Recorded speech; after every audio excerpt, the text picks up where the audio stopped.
तो बेटा जो हमारी अर्थ है उसमें 23.5 डिग्री नॉर्थ एक लैटिट्यूड है जिसे हम ट्रॉपिक ऑफ कैंसर यानी कि कर्क रेखा कहते हैं। हमारे इंडिया में से होकर गई हुई है 8 राज्यों में से। कितनों में से? 8 में से। ऐसे 23.5 डिग्री नॉर्थ है हमारे, जिसे 23.5 डिग्री साउथ, जिसे ट्रॉपिक ऑफ कैप्रिकॉर्न कहा जाता है। क्या कहा जाता है? हिंदी में इसे मकर रेखा कहा जाता है। बात समझ में? इनके बीच का जो रीजन है इन्हें ट्रॉपिक्स कहा जाता है, ट्रॉपिकल रीजन कहा जाता है।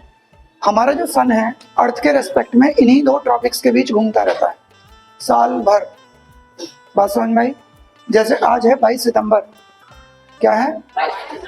अब जो सन है वो हमारी इक्वेटर, जो अर्थ के बिल्कुल बीचों बीच एक सर्कल है, उसके ठीक ऊपर है सन। बात समझ में आई? आज के दिन ऊपर वाला जो नॉर्थ हेमिस्फेयर है हमारा, उसमें और जो नीचे हेमिस्फेयर है उसमें दिन और रात बराबर बराबर होगी। मतलब 12 घंटे का दिन रोशनी रहेगी, 12 घंटे का रात। इस सिचुएशन को इक्विनॉक्स कहा जाता है। क्या कहा जाता है? आज के बाद सन धीरे धीरे धीरे धीरे ट्रॉपिक ऑफ कैप्रिकॉर्न की तरफ चलना शुरू करेगा। सितंबर से अक्टूबर, अक्टूबर से नवंबर, नवंबर से दिसंबर। बात समझ में आई? 22 दिसंबर को वो ठीक कैप्रिकॉर्न के ऊपर चमकेगा। उधर की तरफ गर्मियों का सीजन आना स्टार्ट हो जाएगा, जो सदर्न हेमिस्फीयर में कंट्रीज है। बात समझ में आई? 22 दिसंबर को सन कहाँ रहता है? कैप्रिकॉर्न के ऊपर। जब कैप्रिकॉर्न के ऊपर रहता है इस घटना को सोलिस्टाइस कहते हैं। क्या कहते हैं? यानी कि कैप्रिकॉर्न सोलिस्टाइस, मकर संक्रांति की घटना कहते हैं। और हमारे यहाँ खुशियां मनाई जाने लगती हैं, पंजाबी लोग लोहड़ी मनाने लगते हैं और हम लोग मकर संक्रांति मनाने लगते हैं। क्यों? क्योंकि भारत एक एग्रेरियन कंट्री है। अब सन जितना दूर जाना था उतना चला गया। हमारे यहाँ जितनी तगड़ी ठंड पड़नी थी उतनी पड़ चुकी। अब सन वापस आना शुरू करेगा और हमारे यहाँ फसलें पकनी शुरू होंगी। तो 22 दिसंबर के बाद वो जनवरी, फरवरी और 21 मार्च को फिर से वो इक्वेटर पे आ जाएगा, फिर इक्विनॉक्स होगा।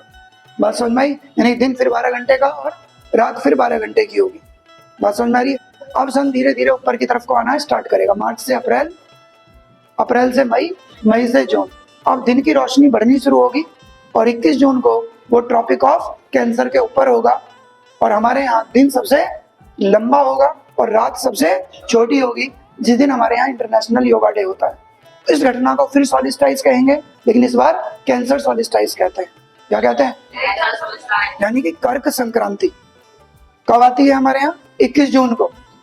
जून के बाद फिर महीना कौन सा आएगा? जुलाई, सन नीचे आने लगा।